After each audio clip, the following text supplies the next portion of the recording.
Olá a todos, dou início a esse áudio no dia 5 de março de 2021, às 14 horas e 14 minutos. E hoje, através desse áudio aqui, eu espero trazer, nem que seja uma reflexão na cabeça de qualquer pessoa aí que queira entender pelo menos alguma coisa, As pessoas que me conhecem, que já teve a boa vontade, de se encontrar comigo, entre elas pessoas, ligadas à minha infância, ligadas à minha adolescência. Vou usar esses dois termos aqui para que você possa aí entender. Me conheceram, brincaram, comigo, brincávamos de pegador de esconder, alturinha, bicicleta, queimada, vôlei. Futebol eu nunca joguei, eu só gostava de ficar naquela brincadeira de um toque, que você joga a bola um pro outro, depois chuta direto pro gol, Aquilo ali não é jogar futebol, Aquilo ali é uma brincadeira. Jogar futebol é driblar, cabecear, fazer aquelas manobras, espetaculares. Então por isso que eu posso dizer que eu nunca joguei futebol. Então, aqueles companheiros, da infância, da adolescência, me viram desde pequeno trabalhar. Enquanto alguns estavam jogando lá Super Nintendo na época, fazendo dever de casa, varrendo o quintal para a mãe, indo na padaria fazer algum favor para a mãe, eles me encontravam andando de bicicleta entregando medicamentos para uma farmácia. Outra hora, eles iam passear aos finais de semana no Jardim Zoológico ou no Parque das Mangabeiras, ou quem sabe almoçar no domingo com a família. E eles me viam, porque eles passavam ali de carro com seus pais, até os seus pais lá que eram tudo colegas mesmo, me via trabalhando no semáforo, entregando panfleto para o supermercado. Quando não era para o supermercado, era para qualquer outra empresa, que quisesse aí anunciar o seu produto. Então aqueles meus colegas, de primeira, segunda classe, eles me viram, trabalhando desde cedo. E como os pais deles, na época, tinham uma profissão muito boa, trabalhavam em siderúrgicas, trabalhavam por conta própria, em oficinas mecânicas, conseguia levar aí um bom sustento para a família. E o pai não exigia, do seu filho que ele trabalhasse, mas o filho era disciplinado a ajudar o pai e a mãe, principalmente a mãe, dentro de casa, Então todo mundo ali foi a minha testemunha de que maneira eu cresci. E por várias vezes eu já contei isso para vocês, que os pais desses meus colegas de infância, às vezes quando eu passava de bicicleta, eles me chamavam, eles estavam no boteco do Zé Gato, tomando cerveja final de semana, e um apontava para o outro, todo mundo do bar levantava e me aplaudia, e todos diziam, em uma única só voz, que queria que o filho dele fosse igual a mim, que saísse cedo para estudar e trabalhar. Então, para mim, foi um privilégio muito grande. Até hoje, quando eu vou visitar minha madrinha, meu padrinho no Santa Amélia, eu passo na casa desses meus colegas, né, no Santa Mônica, no São João Batista, em Venda Nova e no Planalto também. E os pais já estão avançados na idade, né, com 68, 75 anos de idade, 80.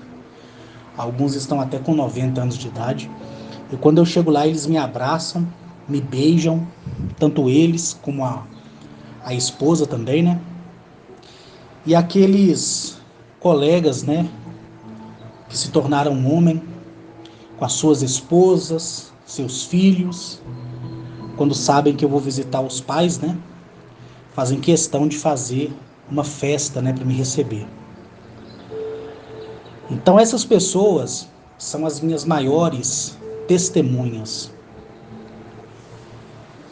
Já com uma vida social alta, eu tenho exemplo por todos os prédios, né, por onde morei e no que eu estou morando, inclusive no dia de hoje, né?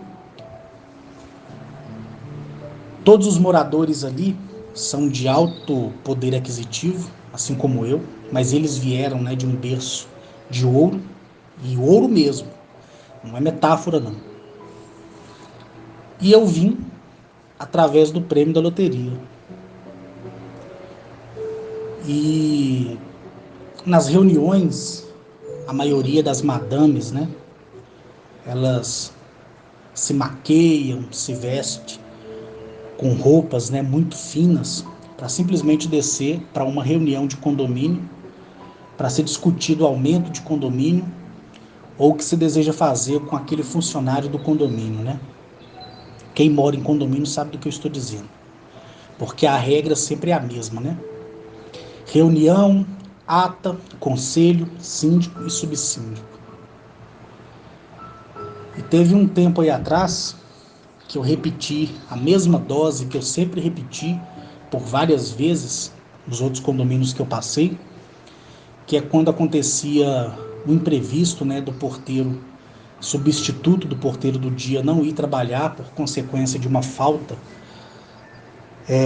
que se dá pela ineficiência do funcionário, ou às vezes também porque ele está doente, ou porque teve que socorrer um ente querido seu e não deu tempo dele avisar o condomínio, né? Ou às vezes estava indo para o trabalho, foi assaltado e só depois que consegue entrar em contato com o síndico, até mesmo com o telefone que fica disponibilizado na guarita onde eles trabalham. Então aconteceu um fato que a minha mãe tinha chegado de viagem e sempre que ela está viajando eu fico aqui na casa dela, né? E quando ela chega eu vou embora. Mesmo porque ela morre de medo, até nos dias atuais, quando ela vê, né, as máquinas inteligentes pousar aqui no sítio dela, como também ela vê os seres andando para lá e para cá e ela não aguenta, ela vomita, passa mal, sente muita tontura e ela própria me pediu que quando ela estivesse aqui que eu evitasse, porque ela tem medo, ela morre de medo, porque cada um tem as suas características, né?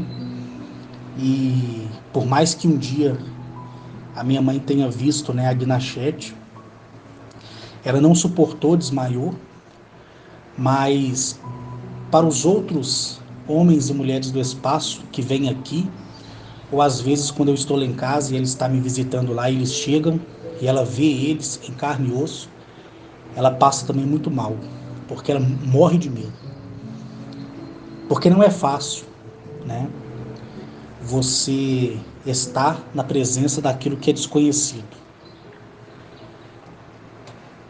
Então ela chegou de viagem, eu fui para casa, né, para minha casa.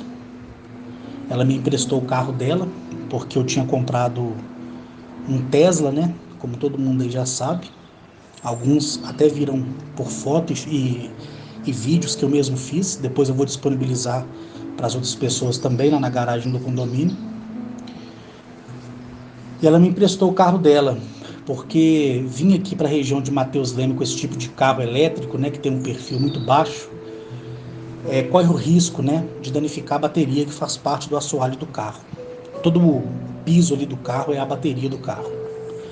Então ela me emprestou o carro dela, eu fui para casa e o outro carro que estava com o filho, né, do meu padrasto, o filho dele trouxe para ele, que mora nas proximidades de Divinópolis.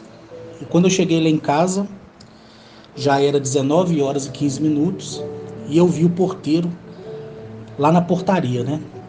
Então, como eu cheguei com um carro diferente, lá tem um sensor que faz a leitura da placa do veículo, né?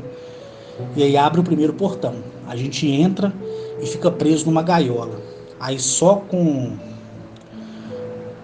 se você baixar o vidro, né, do motorista e olhar para a câmera, é que o porteiro lá vai ver que se trata do motorista. Entre os códigos também, que durante o treinamento que eu dei para os porteiros lá, eu ensinei cada morador um tipo de código específico para assinalar ao porteiro, se caso tiver algum indivíduo, né, algum meliante ali, que tenha rendido ali o morador e se deitado no banco de trás. Então o morador ele já sabe o sinal que ele dá para o porteiro. Por isso que criou-se, né, esse sistema de segurança no prédio. E eu tenho muito orgulho de ter sido solicitado pelo conselho do condomínio para poder planejar todo o sistema de segurança do condomínio. Depois a gente entrou em contato com uma empresa e essa empresa foi lá e fez as instalações. Então, não reconheceu a placa da minha mãe. Quando desci do carro e subi até a guarita, que fica uma distância razoável, né, de 55 metros, o porteiro me viu, eu dei um joinha para ele, ele abriu os dois portões para mim, eu entrei, estacionei o carro na minha vaga e eu subi na portaria, como de costume, para pegar correspondências, né? E quando eu cheguei na portaria, eu vi ele, eu falei, poxa, depois de ter cumprimentado ele, você não é porteiro do dia? Ele falou, sim, senhor Carlos, eu sou porteiro do dia mesmo e eu estou enfrentando uma dificuldade aí porque o meu colega até agora não chegou. Aí eu falei com ele, ó, aguenta a ponta aí, e se caso der 7h40 e ele ainda não tiver chegado aqui ou ligado para a síndica, aí você me interfona lá no meu apartamento que eu desço junto com a síndica e aí a gente te manda para casa, né? E ele mostrou para mim tanta boa vontade, né? Apesar dele estar muito cansado, porque eu trabalhei de porteiro, eu sei como é que é. Ficar 12 horas dentro de uma guarita, sentado, em pé e sentado, e torrando as vistas ali, assistindo televisão, ou sapecando a orelha, ouvindo rádio, não é fácil. E ainda aguentando a encheção de saco, né? De empresas que vêm entregar alguma encomenda e às vezes não tem o nome completo do morador, às vezes é o correio que deixa aquele malote de correspondências, às vezes é morador enchendo o saco porque lá do seu apartamento ele viu que tem criança perto da piscina, outros ficam enchendo o saco porque um entrou no elevador com desodorante e o elevador está impregnado de desodorante, aí pede a faxineira para ir lá e passar um produto para amenizar o cheiro do desodorante ou perfume de outra pessoa. Então eu sei como é que é a vida de um porteiro, porque eu fui um porteiro e tenho muito orgulho disso. Então deu 7h40, ele não me interfonou, eu interfonei para a portaria, ele atendeu, eu perguntei se ele já estava indo embora, ele falou que não, que o porteiro não tinha chegado. E o que aconteceu, que depois a gente soube, é que o porteiro ele teve uma discussão com a esposa dele saiu, dizendo que ia cometer suicídio, e ele, desesperado, foi atrás da esposa, acabou perdendo o celular e entrou em contato com a polícia. Aí passou uma viatura do Corpo de Bombeiro, que também auxiliou ele, né, a procurar a esposa, e acabou que a esposa não foi cometer suicídio, coisa nenhuma, ela foi para casa da mãe dela, né, e ele, coitado, preocupado, após a discussão, se sentindo culpado que se algo acontecesse com ela seria culpa dele, ele entrou em desespero. E foi essa versão que ele contou e apresentou, né? Inclusive até um boletim de ocorrência policial. E mais tarde ele apresentou um relatório do psicólogo, né? que começou a fazer o tratamento com a esposa dele. Então eu desci, telefonei para a síndica, pedi que ele passasse a minha ligação, né, através do interfone para a síndica. E eu e a síndica nós descemos e ela pediu para que ele dobrasse, né, o plantão, que ela pagava a hora extra dele 100%. Ele concordou, mas eu via na expressão facial dele que ele estava muito cansado. Eu falei, olha, vou fazer o seguinte, eu vou chamar um táxi aqui agora e vou te colocar dentro do táxi. E você mora onde? Ele falou, eu moro lá em Contagem. Eu falei, não tem problema, você pode morar até no Paraguai, que você vai de táxi. Coloquei ele dentro do táxi, que ele estava muito cansado, a síndica ficou me olhando assim, assustada, né? Eu falei com ela, olha, a partir de hoje, já vou notificar os moradores aí que é o porteiro aqui sou eu. Ela começou a rir. Ela riu, ela é uma madame muito chique, né? Ela riu e falou, não é possível, senhor Carlos, o senhor ser porteiro? Eu falei, pois é, vamos ver se eu me saio bem, né? Ela, não, de jeito nenhum, eu vou ligar para a Pacto, que é administradora de condomínios, e vou pedir que ela mande um plantonista. Eu falei, não, de jeito nenhum, eu vou ficar aqui como porteiro mesmo. E aí os moradores foram chegando, né? Então, como eu já conheço todos os moradores, porque onde eu moro, a minha torre é uma torre por andar, um apartamento por andar, desculpa, e são 25 andares, né? Então são 25 famílias. Eu conheço o carro de todo mundo, conheço todo mundo, então eu não teria jamais dificuldade, né? E as moças lá do condomínio, umas moças muito formosas, né? Filha de rico, sabe como é que é, né? Elas passavam e assustavam comigo, falavam, poxa, Carlos, cadê o porteiro? Eu olhava para elas e falava, ele aqui. Aí elas ficavam assim, achando assim, né? Deve que o porteiro tá passando mal, foi no banheiro e o Carlos tá ficando aqui para ele, né? Que geralmente quando o morador ele é uma boa pessoa e o porteiro tá passando mal com dor de barriga, geralmente o morador ele fica na portaria dando uma assistência, né, pro, pro funcionário, né? E aí, isso aconteceu, era numa sexta-feira. E para quem mora em condomínio, porque tem muita pessoa da classe alta, né, como já expliquei que ouve os meus áudios, sabe do que eu estou falando. Até pessoas mesmo lá do meu condomínio já me acompanham no meu canal e no canal do Rodolfo. E quem aí mora em condomínio, independente da classe social, sabe como o condomínio funciona.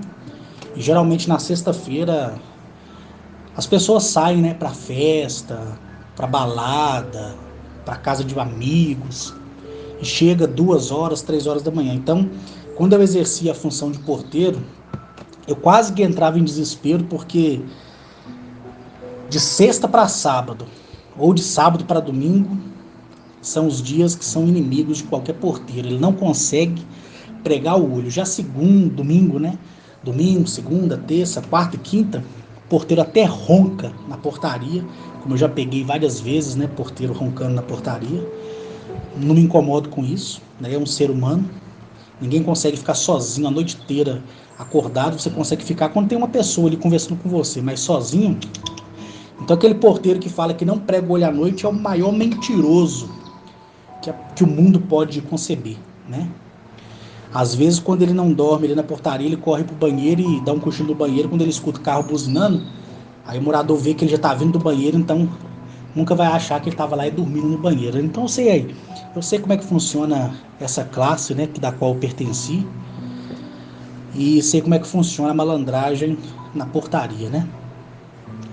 Então os moradores passavam e me enviam ali e falavam comigo assim, Carlos, uai, eu passei aqui, já são 22 horas e o senhor está aqui ainda? Eu falei, é.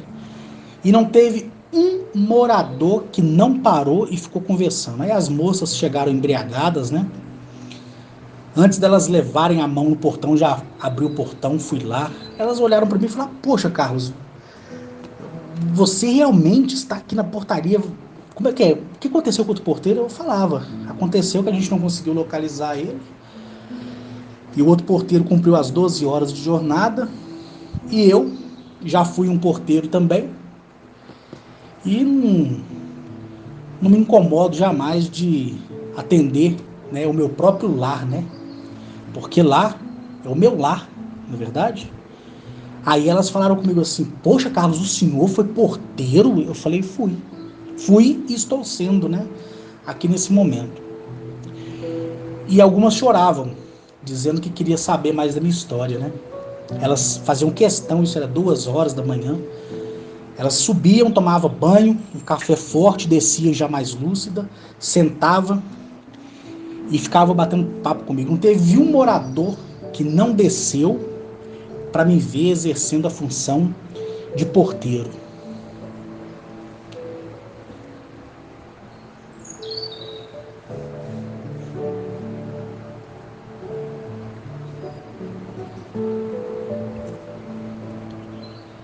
E depois, né, daquele dia, chegou ali 5h30 da manhã, o jornaleiro, né, do Hoje em Dia, do Correio Brasiliense, da Folha de São Paulo, do Estado de Minas, né, deixou o jornal. Alguns arremessam o jornal por cima do vidro, né, porque a fachada do meu condomínio é toda de vidro, a entrada, né, então eles às vezes arremessam, às vezes toca lá e o porteiro vai e recebe o jornal.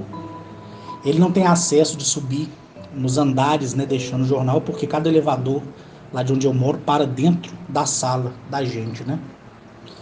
Então o morador às vezes ele interfone e fala: ó, coloca meu jornal no elevador para mim. Você vai lá, coloca o jornal do morador, tá tudo resolvido. E essas moças que chegaram entre 2, outras que chegaram 4 horas da manhã, todas, e alguns moradores nem conseguiu dormir e ficou lá da sacada, né, da cobertura deles, olhando para mim, né? Alguns interfonavam e falavam: ô porteiro, quer um cafezinho aí? Mas tudo na brincadeira. Nesse condomínio eu moro na cobertura. Minha cobertura é uma cobertura duplex, que muitos já conheceram, né? E as meninas ficaram assim, sem saber. E os parentes de moradores lá que vieram e viram na portaria, se assustaram quando chegaram lá na casa dos seus parentes lá e falaram: ó, sabe aquele moço que está lá na portaria? Você acredita que ele é o morador, ele é o dono da cobertura e está lá na portaria? Ninguém acreditava. Então, a partir daquele dia, os magnatas lá do meu condomínio, que são pessoas, não são ricas, né? São bilionárias, né? Elas passaram a olhar para o funcionário, né? Não só lá do condomínio, mas da empresa deles também, de uma forma diferente. E aí, quando houve a assembleia para reajuste de condomínio, eu estive presente nessa reunião. Na última agora eu não estive, porque foi um outro tipo de acerto, eu não pude comparecer, mas na penúltima eu estive. E antes que começasse, né, a reunião, todos os moradores, todos, os que são médicos lá, e donos de clínicas gigantescas em Belo Horizonte, em Nova Lima, em Contagem, fez questão de sair de reuniões. Tinha morador que estava em outro estado e fez questão de chegar com antecedência através de jato executivo, né, para poder ouvir a minha palestra antes que fosse decidido ali o reajuste, né, no condomínio da gente. E todos ouviram minha história, todos, todos, e não teve um que não se emocionasse. E todos que se emocionaram de verdade, não foi teatro não. E hoje, quando eu chego lá no meu condomínio, quando eu passo pela portaria para olhar se tem correspondência, volta e meia eu encontro com um morador ou outro dentro do elevador. Eles me agradecem muito, não por ter sido porteiro lá do nosso condomínio, mas por eu ter dado o exemplo e ter trazido, né, uma palavra que todos ali precisavam ouvir. Então a gente pode superar nessa vida vários obstáculos, vários. Eu, quando exerci a função de porteiro, que eu chamo de recepcionista, né, de portaria, eu trabalhava no meu condomínio onde eu era fichado, e na minha folga, que era 36 horas de folga, eu trabalhava em um outro condomínio cobrindo férias ou atestado médico de porteiro, né? Então, às vezes, era muito difícil no mês eu ter folga, porque quando eu não estava no meu, eu estava em outro condomínio. Já também falei sobre isso várias vezes. E quando eu comecei a subir lá para o Belvedere, que eu pegava o ônibus da linha 4110, 4113, que era o Caiçara, né? Ligando Nova Lima. Quando eu passava ali pela Raja Gabaglia, em frente à 4ª Região Militar, eu tinha pavor de olhar para aquilo lá. Mas quando eu subia ali, começava a ver a revendedora da Harley, a concessionária da Nissan, da Mitsubishi,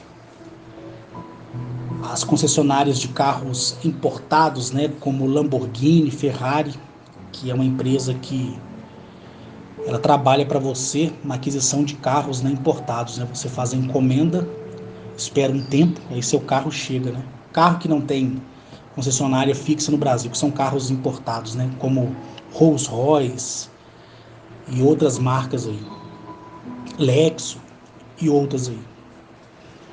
Então eu passava já no finalzinho ali da Raja, na entrada para o Buritis, tinha uma concessionária da Mercedes, linda. Eu olhava aquele Mercedes GLS, né? GS 500, cara, só carro top, sedã, lindo. E na época eu ouvia aquela coletânea de bolero em inglês, que eram aquelas músicas internacionais, né? Da década de 70, 80 e 90. E eu com o fone no ouvido ali, ouvindo, no Discman, depois no toca-fita, né? E algumas músicas eu baixava, né? Na rádio, quando passava na BHFM às 10 mais, né? Eu colocava aquela fita cassete e gravava tudo, né? E depois eu colocava também outros tipos de fita, depois veio o pendrive, e aí foi uma festa só, né? Então eu gostava de ir pro serviço ouvindo aquelas músicas antigas. Então quando eu passava ali na concessionária também da Audi, eu via o Audi A6, Q7, A8, que era novidade na época, Audi A1, A4, e os carros pareciam ter descido do céu, de tão brilhoso que era, né? Aí teve um dia que eu fui pro serviço mais cedo, era 16 horas, eu sempre gostei de trabalhar à noite, né, na minha época. Na jornada 12h36 eu ingressava às 19 horas e saía às 7 horas da manhã. E às vezes, quando eu tinha um plantão no dia seguinte, para cobrir um porteiro de manhã, eu conversava com o porteiro que ia me render, ele chegava para mim 5h30, depois no final do mês eu pagava ele um extra, só para me sair e dar tempo de eu chegar no outro serviço. E com isso, nesse dia eu desci às 16 horas, 3 horas antes da minha jornada de trabalho, eu desci ali na Raja Gabaglia, na concessionária, em frente à concessionária da Nissan, e vim subindo, né, o lado esquerdo da via, né? E eu parei em cada concessionária e entrei em cada concessionária e eu via aqueles carros, né? E os vendedores ali me tratavam muito bem e eu fiz questão de ir como porteiro. Era uma calça social preta, sapato social, camisa social azul. Eu parecia um cobrador de ônibus.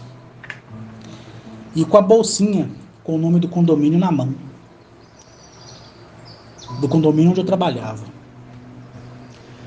E lá no Belvedere eu estava indo cobrir férias, né? Eu estava lá cobrindo férias. Eu subi, todo mundo me tratou muito bem, não teve uma empresa como a Mitsubishi, Nissan, Audi, Mercedes, que me tratou mal. Ninguém, nenhum dos seus revendedores ali, ninguém me tratou mal, ninguém. Pelo contrário, eles deixavam eu entrar dentro do carro, eles deixavam eu ligar o carro, Eles deixavam eu tirar foto perto do carro, entendeu? E quando eles perguntavam a minha profissão, já sabendo, eu falava, eu sou recepcionista de portaria. Eles nunca franziram o rosto para mim, para falar, ixi, esse aí é um sonhador. Nunca, pelo contrário. Eu sou muito grato à Nissan, à Mitsubishi, à Audi, à Mercedes, né? À Volvo também, e a BMW, a concessionária da BMW é do lado da Audi. Todos eles, todos, sempre me trataram bem, não queriam saber se eu era porteiro, cobrador, pedreiro, servente. Não. Eles viam ali simplesmente um homem que gostava daquele tipo de carro e que sonhava em um dia poder ter um carro daquele, né? Eu sabia que com o salário de porteiro, na época eu ganhava R$ 2.014,72. Eu sabia que eu não ia conseguir um financiamento de 300 mil, 500 mil, 1 milhão para poder adquirir um carro daquele, né? E eu sabia também que para eu juntar, eu teria que juntar por pelo menos 55 anos, economizando R$ 1.500 por dia. Por dia não, desculpa, por mês. E eu chegava lá naqueles prédios ali do Belvedere, os prédios que recepcionam, né, a chegada do Belvedere ali na Lagoa Seca. Do lado direito de quem vai tem lá o nosso shopping, que é o Shopping BH. Eu olhava aquelas moças, né, todas formosas, caminhando, aqueles rapazes, né, atletas, né, caminhando, aqueles Porsche Panamera, Ferrari ali ao redor da Lagoa Seca. O morador fazia questão de descer com um carro de luxo, né, para mostrar glamour, para mostrar aquisição financeira. E eu ficava ali olhando, né, a Lagoa Seca, aqueles prédios gigantescos, aquela coisa monumental. E quando eu chegava no condomínio, aquela portaria linda, toda espelhada, 10 andares, 2 apartamentos por andar, cada apartamento 700 e 800 metros, né? Chegando a 1.100 metros a cobertura. E eu falava, gente, como é que é ser um morador de condomínio, né? E o porteiro rachava os bicos. E eu via, né, aqueles carros Volvo, Alfa Romeo, só carro lindo, entrando e saindo, como era prédio residencial, né? E eu falava, poxa, será que um dia eu vou ter a oportunidade de, sei lá, entrar num apartamento desse sequer? Eu ficava pensando, né? Às vezes eu até me passava na condição para eu não dormir na portaria, apesar de tanto sono, né? E eu acabava dormindo. Aí eu contracenava comigo mesmo 2 personagens, né? Eu me via ali como recepcionista que eu era e me via como morador. E me via de que maneira eu gostaria de ser tratado e de que maneira eu, como funcionário, gostaria de tratar o morador. Então eu fazia ali um teatro, né? Toda uma encenação comigo mesmo para ver se o sono passava, mas acabava que eu dormia, né? E várias vezes eu fui pego dormindo. E os moradores falavam, não, pode ficar tranquilo, moço. A gente sabe como é que é o sono, então é uma coisa que é fora do comum. Outros moradores já me xingavam, me chamavam de irresponsável, que não sei o que tem, e que não estava me pagando para me dormir, que se fosse para dormir eu ficava em casa. Isso nos condomínios que eu estava prestando serviço, porque o porteiro estava de férias ou de atestado médico. E eu rachava os bicos na hora que o morador ia embora, né? Às vezes chegava moradores, né, que estavam no estrangeiro e eu custava encontrar o nome dele na lista, porque era uma lista de papel, não era informatizado, como hoje é na maioria dos condomínios. E aí o morador lá fora, impaciente, querendo entrar, e eu aqui dentro, querendo mostrar serviço, né? Porque se eu não conheço ele, ele sabe que ele não me conhece, eu abro o portão, ele pode me chamar a atenção e dizer, e aí, se eu fosse um assaltante, o que você faria agora, né? Então eu andava dentro da regra. A única coisa que não tinha como suportar era o sono, né? Quando dali às 3, 4 horas da manhã, se você não cochilar pelo menos uns 10 minutos, Não tem jeito. Naquela época eu dormia, né? Hoje que eu não durmo mais. Então eu pensava nessas coisas, né? E eu falava, até onde eu vou poder chegar um dia na vida? Eu acabei de ser expulso de uma organização militar que eu sempre gostei. Eu até usava o termo amor, né? Eu falava, poxa, eu de segundo tenente fui rebaixado a recepcionista de portaria e seria melhor não ter entrado, né, para a instituição. Pensava comigo, né? E eu via ali o meu mundo, né, desmoronar ao meu redor, mas sem dívida, sem nada. Nunca devi ninguém. E eu ficava sem saber o que eu ia fazer, né? Se eu ia aposentar como recepcionista de portaria mesmo. E aí, alguns anos mais tarde, eu fui diagnosticado com câncer, todo mundo já sabe. E em 2004 eu tive a felicidade, né, de acertar a primeira vez na loteria. Quando eu acertei, eu respondi aquela pergunta que eu tinha feito em dezembro de 2001. Até onde eu posso chegar? Será que um dia eu terei condições de morar numa cobertura como essa, num apartamento, nem que seja o primeiro andar? E aí, a própria existência, ela somava, né, através dos algoritmos, a minha força de vontade de querer um dia viver bem, estar bem e usufruir do melhor, né, que esse mundo tem para nos oferecer, que é a riqueza e a saúde. Eu vejo algumas pessoas, né, dizer que dinheiro não traz felicidade para ninguém. A pessoa que fala isso, ela é muito infeliz. Porque se o dinheiro não traz felicidade e nem a saúde, o que vai trazer felicidade para a vida de alguém? Então eu já encontrei vários hipócritas dizendo que dinheiro não traz a felicidade de ninguém, pelo contrário. Ele é uma ferramenta que, além de te dar muita felicidade, ele te dá condições de também trazer um pouco de felicidade para as outras pessoas. Ninguém precisa ser um Silvio Santos da vida. Você precisa julgar as pessoas da mesma maneira, né, do mesmo modo que ela te julga. Então você tem o direito, como disse Mazaziel, de medir da mesma maneira que é medido, né? Por isso que eu meço da mesma maneira que eu sou medido. E quando eu fui na Caixa Econômica Federal, eu conversei com a gerente Bruna, que é uma mulher maravilhosa. Eu sou inclusive até padrinho, né, da filha dela. Ela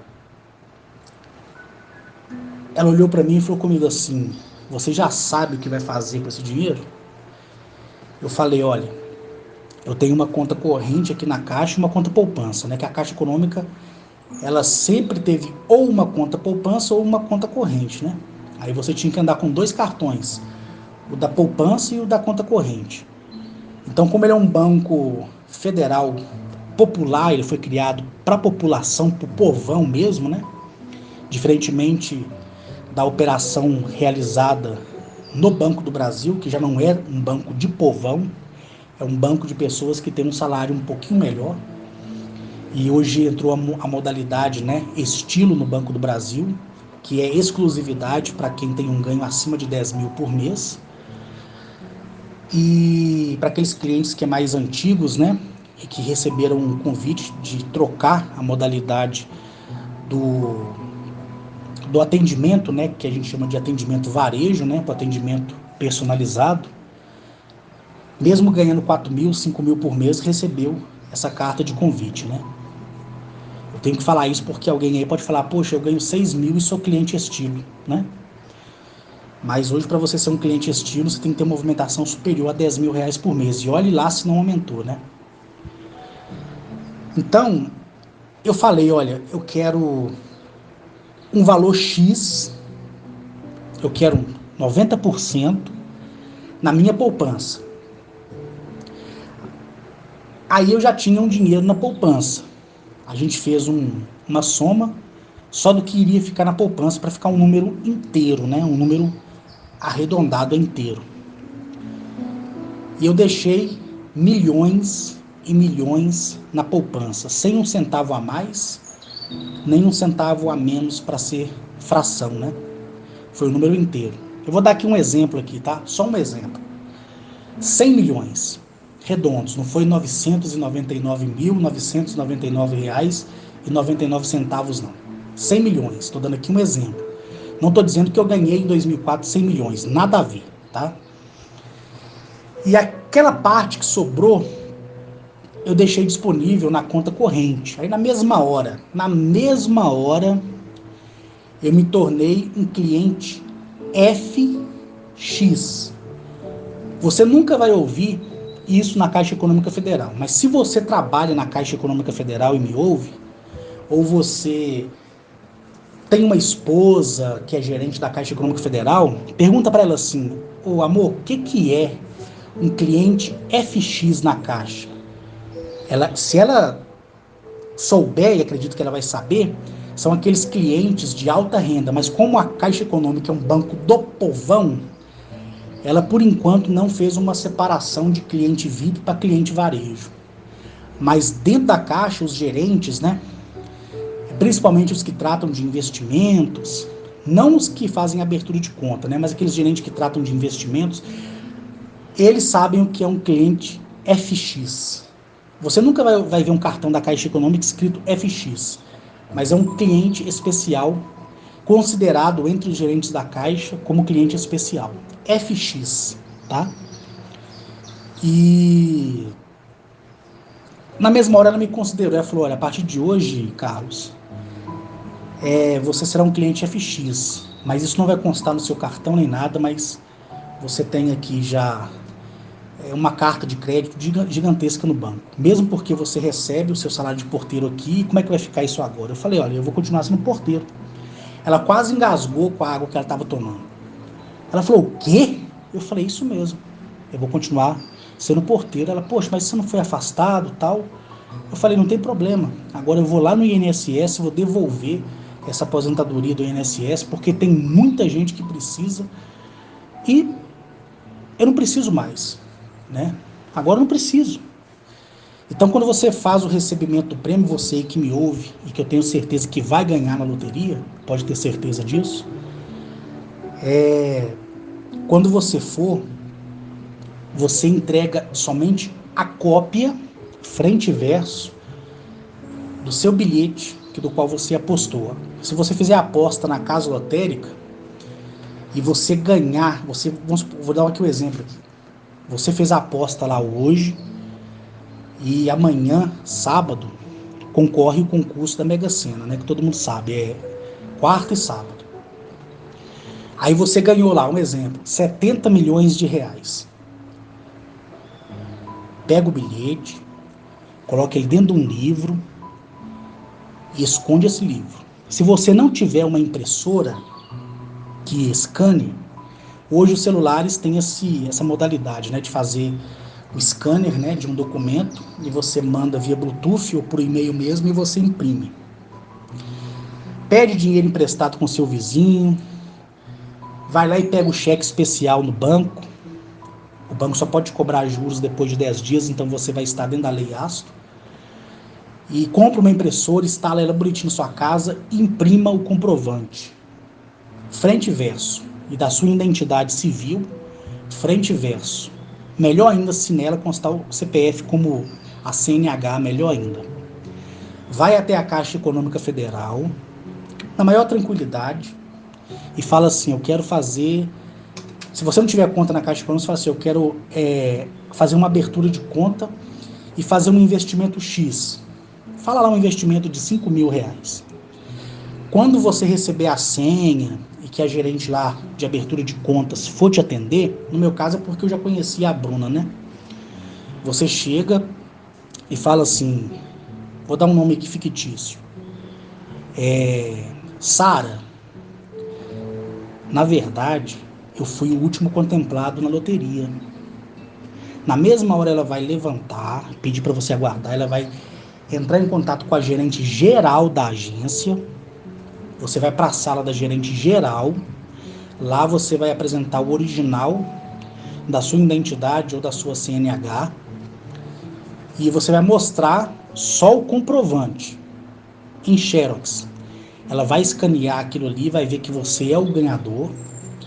Ela vai imprimir um monte de papéis, né? Principalmente papéis que são declarativos à Receita Federal, onde você não precisará declarar imposto de renda enquanto você viver daquele dinheiro.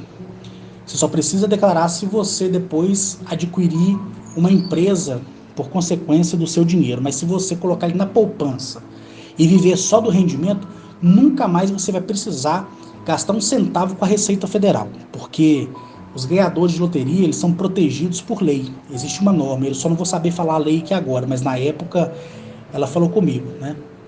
E ali você já fica isento de qualquer imposto em cima daquele valor. Você vai declarar sim, um carro que você comprar, uma casa, né, um apartamento, tá, uma fazenda, aí tudo bem. Aí você pode, aí é declarativo, aí o fruto lá, a Receita Federal vai entender que é fruto do dinheiro da loteria. Mas se você criar um CNPJ para você e abrir a sua própria empresa, aí você vai declarar as finanças, né, e os lucros da sua empresa, né, por ano. Então, o que acontece? Você faz isso, nunca entrega o bilhete original. Na hora que você terminar de assinar toda a papelada, você lê e aí ela vai fazer a transferência. Na época, demorou 2 dias úteis para que o dinheiro estivesse na minha conta. Teve ocasiões que foi no mesmo dia o dinheiro já estava na minha conta, né? Hoje eu não sei mais como funciona, porque todo ano muda a regra, né, da loteria, mas que você é pago naquela mesma moeda declarativa lá do bilhete, se você demorar um mês para receber, você pode demorar até 88 dias, você não pode passar de 90 dias, senão você perde o prêmio. Enquanto seu dinheiro estiver lá e você não receber, ele está rendendo e você recebe tudo corrigido, entendeu? No meu caso, quando eu ganhei, eu falei, poxa, o que eu vou fazer, Bruna? Eu vou comprar um belo apartamento de alto padrão de luxo para mim. Ela foi e começou a rir. E eu falei, se caso o destino quiser me curar desse câncer maldito, eu vou voltar para a portaria. E ela quase engasgou tomando um copo d'água. E ela me deu os papéis certificando o prêmio e o recebimento do prêmio. Eu desci, né, até o caixa eletrônico, tirei o extrato, não tinha nada, porque só depois de 2 dias que caiu, estava lá só o valor que eu tinha do meu cheque especial, que na época era de R$ 1.500, e mais um valor que eu deixava de movimentação entre R$ 400 e R$ 600 do meu salário, né, que eu recebia. No dia seguinte eu fui lá no INSS e falei, olha, eu tô doente, eu sei, não tô curado, tá aqui os exames, o relatório do oncologista, né, doutor Rodrigo, e aqui também o relatório do próprio INSS. Eu não quero mais essa aposentadoria porque eu ganhei na loteria. E mostrei o certificado do prêmio, né? Aí eles suspenderam a minha aposentadoria pelo INSS. Mas se eu quisesse, eu poderia estar recebendo até hoje, porque na verdade nem é aposentadoria, né? É um auxílio doença vitalício, porque enquanto você estiver vivo, você vai receber. Depois que você morreu, aí não tem como não. Isso, se algum ente querido seu receber depois da sua morte, vai responder um processo sim. E vai ser investigado, inclusive, pela Polícia Federal, né? Porque é um órgão federal. Eu fui lá e devolvi. Depois de 2 dias estava lá, tantos milhões na minha conta poupança e tantos milhões na minha conta corrente. Passou 5 dias úteis, eu recebi o cartão múltiplo da Caixa com a bandeira Visa Platinum, todo metálico. Eu podia comprar débito e crédito. Peguei o cartão da conta poupança, cortei ele na tesoura, o da conta corrente, que era laranjado, cortei ele na tesoura, e fiquei só com um cartão só. E eu bloqueei a senha de movimentação da conta poupança, aquela senha para você fazer recarga de celular, transferência, pagar conta, né? chama chave de segurança e senha, eu cancelei lá com a gerente, com a Bruna, no dia que eu fiz um reset, né, na minha conta poupança. Essa foi a verdade. Então eu já não tinha mais senha do cartão, eu bloqueei a senha do cartão de propósito, a senha de acessar a minha conta para ver o saldo lá estava bloqueada. Eu usava a minha conta corrente anexada com a conta poupança para poder verificar meu saldo lá. Cortei meu cartão, picotei. Então, se caso sumisse um centavo, a Caixa Econômica teria que me dar a satisfação, porque minha senha estava bloqueada. Meu cartão picotado e bloqueado. A minha assinatura eletrônica bloqueada. A minha senha eletrônica bloqueada, né? Como é que eles iam dizer que eu que transferi alguma coisa? Já a conta corrente, assinatura eletrônica, senha, tudo era mil maravilhas. E ali eu fui até a construtora, né? Era Caparaó, Líder e Concreto. E fui e comprei o meu primeiro apartamento. Decorei ele. E para mim foi uma grande felicidade. A primeira coisa que eu fiz foi o que eu queria fazer, porque eu tinha visto, né, numa novela uma vez, o cara sair da banheira, vestir um roupão, ir para a sacada do apartamento dele e olhar a luz da noite e beber um gole de uísque, né? Eu não podia beber uísque porque eu estava com câncer no estômago, né? Mal podia beber água. Mas aí eu simulei estar bebendo uísque, né? Mas eu realizei esse sonho. Só não ingeri o uísque, mas eu realizei. Eu voltei lá na concessionária. Já estava raquítico, né? Já estava no estado de emagrecimento. Mas as pessoas me viam, jamais ia imaginar que eu estava com câncer, né? E cada hora que eu caminhava, eu falava: aonde eu posso chegar? Eu posso chegar na Mitsubishi. Eu consegui andar muito bem naquela época, né? Porque eu comecei a definhar mesmo, foi no final de 2005. E no começo de 2007 eu estava só o pó da rabiola. E eu fui na concessionária da Nissan. O pessoal me viu, lembrou de mim. Poxa, Carlos, você sumiu. Aí eu não falei para eles que eu estava doente nem nada. Eu falei: lembra quando eu passava aqui e vocês me tratavam tão bem? Pois é. Qual que é o Nissan mais caro que tem aqui?